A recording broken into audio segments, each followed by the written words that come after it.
Alan the lifeboat has been getting somewhat ahead of himself in recent weeks. Consequently, he requested a formal introduction to his capital city before the winter set in. Yes, his capital city. Alan therefore resolved to tour London's River Thames.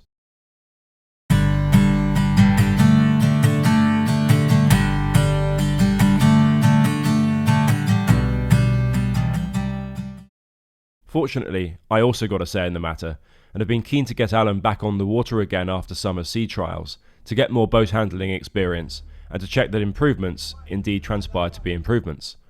The engine hasn't had much work needed since the summer, save for a hose tail connection that developed a very slow leak, now fixed. I did need to refuel though, based on the diesel consumption of a little under 2 litres per hour we measured in July. The hand pump is relegated to the spares box, as I wish to complete this job before next year. I've got a basic cheapo 12-volt transfer pump. The pump itself is fine, but the hose is both very stiff, meaning that the unit ended up upside down, and also very curly, so it needed a metal splint to stay in the correct position in the source fuel container. The end is about 1/2 inch from the bottom, so I don't transfer any sediment or gunk. To be extra safe, I fitted a basic inline filter and some fuel cleaner additive to the tank before I switch it on. It was the best £30 I've spent in a while, and soon I've transferred 2 containers into my day tank. Launch day and the last of our oddly mild, sunny autumn days. The tides mean that we'll not set off until the next morning. The yard staff are somewhat used to floating Alan by now, but the sling lift needs to be configured carefully for his hull shape, which is somewhat idiosyncratic compared to normal workboats or sailing yachts. I thought, to make the very best of what was quite the glorious afternoon, I'd deploy practically every sort of camera I could lay my hands on. After all, surely the process of plonking Alan in the water must be recorded from every angle. On previous launches, we've fired up the engine and taken Alan around the corner to a mooring under power. This time, however, I'd enlisted the generous help of an expert tug skipper, Rob, you'll meet soon, in addition to Dick, who viewers from the summer trials will already know. His tug's mooring on the jetty was right next to the slipway, so we decided to simply walk Alan around the corner on ropes. The boatyard's location is excellent for most practicalities, and they are endlessly patient with me, but the only limitation, being quite a way up a creek, is that the tides really do go out fully, and high water has to be adhered to carefully for launches, and for making passage down to the estuary. The yard team cleared the mud immediately in front of the slipway, but it soon returns. There we go. I feel that you may now have received the message that we picked up Alan, placed him in the water, and moved him alongside Rob's tug to be moored up overnight. I come directly from a speaking job in Oxfordshire that morning, and as I arrived, I was only just in time to help with the launch itself. The handful of jobs I'd hoped to do pre-launch, I got on with as the evening began to draw in. I reckon that we are ready for the morning, and Alan going to London. It starts to get dark before 5 o'clock at this time of year. Alan settled in for the night. Camera mounts mounted, temporary navigation lights rewired up, and everything strapped down inside. The next morning dawned bright, but soon we were swathed in low cloud. It turns out Alan couldn't really go anywhere quite yet. It gave us some time for brunch though, which was excellent, as are all meals, and soon the water rose up to an extent that all the moored boats were once again afloat. It's a forgiving, soft mud, meaning that there's no real risk of damage to rudder or prop. Here's Rob's tug, and here's Dick the local expert and altogether excellent bloke. Off we go. And here's Rob, who's coming along too. Oh yeah, Rob. We'd need to do a little shuttling back and forth en route, so both tied their small launches up to Alan's stern, and ensured that flasks of tea were aboard. And tea. Alan fired up first time, of course, with a hint of white exhaust smoke, but it soon cleared as the engine warmed. Setting off from alongside a well-fended tug was very straightforward, although access to the platforms, especially at the bow, isn't easy. Lifeboat designs do have a singular focus, and outside space is not one of them. I took the helm for the first stint, and we started to weave our way down the creek towards the sea. The route is clearly buoyed, and there are some sharp turns that need to be made, even at high tide. We were caught and passed by a couple of rather smug-looking vessels, but 6 knots is Alan's best effort, regardless of how many revs you offer up. Rob, new to Alan, but not new to lifeboats, wanted to have a go at steering, giving me a chance to clamber around and check things. Due to the long passage ahead up the Thames, a good 40 or so miles, We were only going around the corner, past some cargo jetties, into another creek, and tying up. This meant that we'd have the correct tide and amount of time the next day to cruise up to our destination in one push. Having local knowledge is invaluable. My two guides always knew the right spot to head to and which mooring was available for our use. Then the three of us abandoned Alan and headed to shore for a good evening meal and a pint. Alan just sat there. I'm not sure whether he was indignant or indifferent, but in practice it makes very little difference. He's a boat.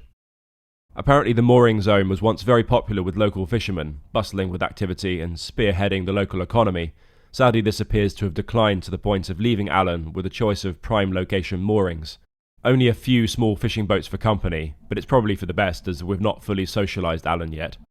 Rob was as adept at controlling the little dinghy as he was a 1,000 horsepower tug. I did offer. The sun was back the next morning, and we were rowing to go for the main crossing into the estuary and then up the River Thames. Embarking Alan had to be a two-stage process, as we wanted to leave one dinghy behind yet get three of us, plus gear, on board when capacity was limited. No drama. First Rob sculled me over. Yes, again I did offer. Having ensured that we had custody of his bag full of snacks and sausages, we summarily left Dick behind. But then our consciences ended up kicking in, and we decided that we would come back. Having installed Rob in the driving console and cast off from the mooring, Alan burbled his way majestically into the sunrise. He performed a truly spectacular turning manoeuvre, but jokes aside, his turning circle with the rudder extension is actually pretty handy. We came back to the pier, which was nearer Dick, and I hopped up onto the deck. We're tied off here just for a few minutes, and it means that we can wait for Dick and Rob to come all the way back down the jetty again. And then Rob showed off yet another of his skillful boat control party tricks. Soon Dick was plucked to safety and no longer under the belief that he was being abandoned and without his food. Welcome aboard! The morning was undeniably beautiful, with perfect visibility, but at this time of year, clear skies tend to mean there's not a lot of heat on offer from the sun. Dick's taken the wheel for a short time, and it's getting up to quite a cold, breezy day. Nice and crisp, but yeah, it's definitely November, not the summer sea trials anymore. I've not installed the control hardware for the external camera systems, so the windows and the hatches are still it in terms of vision for manoeuvring Alan. Unless the lights are on, the main interior towards the bow is pretty dim as there's only the small bow hatch window. The waters of the Thames estuary were the sort of crystal clear paradise you've all no doubt heard of.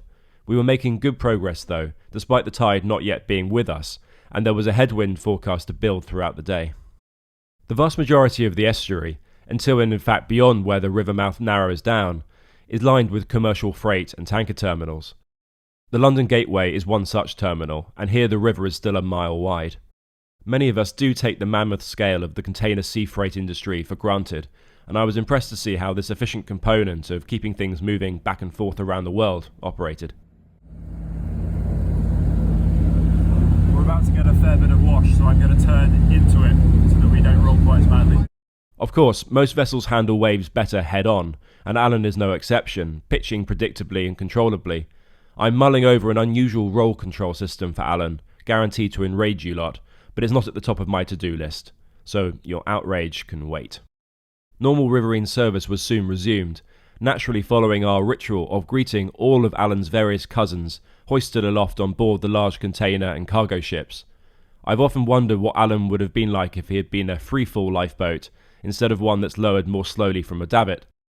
Since they're perhaps more streamlined in design, and certainly a lot more expensive due to the extra forces they must endure, I suspect he'd be even more swaggering than is already the case. Insufferable. We settled into a driving rota, and to be honest, the river became a little less exciting, and sparse in terms of landmarks for another 10 miles or so. If you recall the little stove Dig rigged up on the stern platform on summer sea trials, he upped his game this time. For now it was tea, but more was to come. So for today's episode of MasterChef, Certainly is, yes. all it took was for me to have a short jaunt onto the deck to catch some rays of sun, and then take up my place at the helm, and Dick had unleashed full-on chef mode. Guess what Dick's up to? There's nothing better than motoring up a famous river to the superb smell of frying sausages. Rob joined him getting up to mischief in the galley. This is the Queen Elizabeth II bridge, a toll bridge going north to south. There's a tunnel going the other way. It meant that we were slowly approaching the outskirts of London itself, and the skyscrapers of the newer financial district crept into view. You need to contact the river authorities before going through the next landmark, the Thames barrier at Woolwich, and they inform you A, if you're cleared to pass, and B, which gate to pass through. Traffic on the river was light, so it wasn't much of a quiz. Then the O2 Arena, or formerly the Millennium Dome. I've only been there a handful of times for music gigs, but it did remind me of one of those jobs I agreed to do in the infancy of my career, promoting stuff that I barely knew anything about and really struggled to feign enthusiasm for. Explorer. It's always that way. And we made it! The roof of the world famous... I can see the ground, Alex! We've nearly done it, and the end! Let's just leave that one there. Alan, Dick, Rob and I hurtled through East London. The incoming tide was lending us a few knots, and so we made 7 or 8 knots, even into the wind. This was historically an industrial, and in some areas a dilapidated part of London, especially since much of it was destroyed in the Second World War. As wealth in London has spread, the Docklands and area east of the city have ended up targets for development, and now there are tons of expensive homes, converted warehouses and high-rises. Soon we entered central London itself, or at least the part of the Thames that counts as central, since there's a little bit more of London north of the river than south. I think it used to be a lot more extensive, but some floating communities do persist in what's now ultra-prime location real estate. Alan soon happened upon the first of the iconic London River landmarks. They were to come thick and fast, given the magnificent pace he was achieving upriver. The unmistakable Tower Bridge, not London Bridge as some people mistake it. Alan had made a formal request to be honoured by having the central span of the bridge raised, thus joyously disrupting hundreds of motorist car journeys, but for some reason never received a reply from the powers that be. So we trundled along beneath the northern span and quickly moved past the Tower of London, scene of many, many grisly demises. Alan chose not to linger for long, perhaps a guilty conscience. Too busy on social media.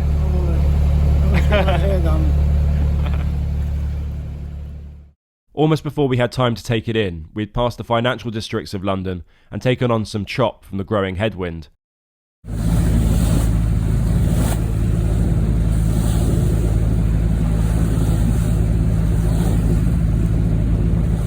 We then gave a nod to, it has to be said, the extremely busy RNLI Lifeboat station, and were then firmly into the tourism stretch of the Thames, the South Bank, and, well, I suppose it's the North Bank, or the embankment.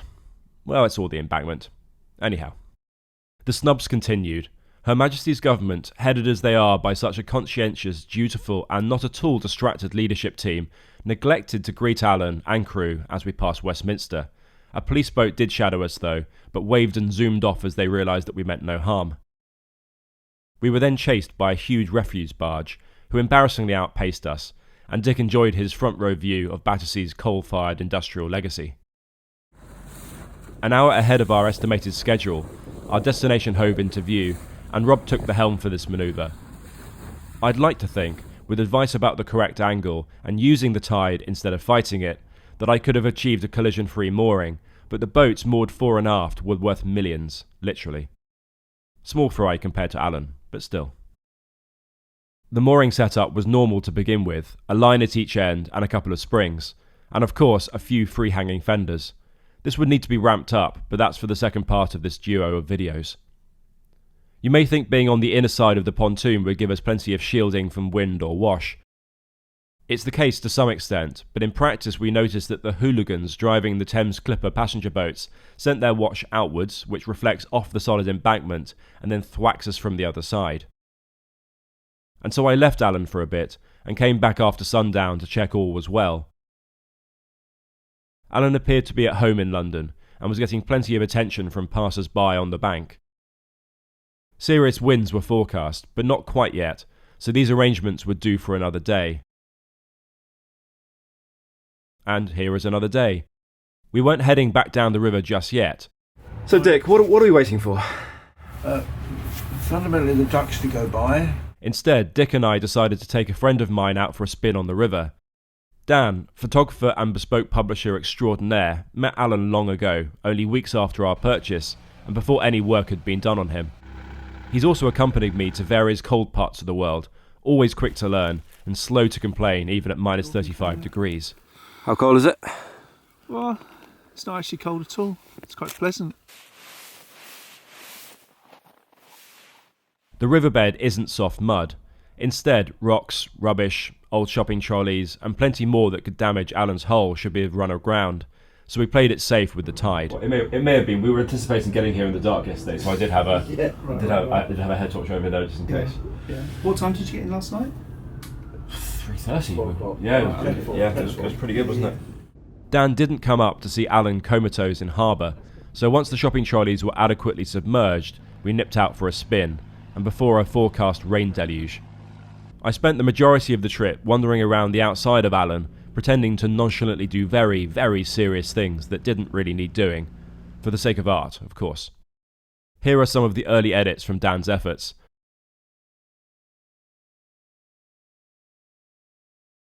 I feel the final one adequately sums up the educational dynamic between Dick and I. With that, we dived for cover, or rather scampered back to the mooring to tie up before an entire rain cloud emptied on top of us. The weather is where I'm going to leave this half of the story. There's a lot more of it to come, and these charming wind forecasts will give you a sense of it. Until then, bye.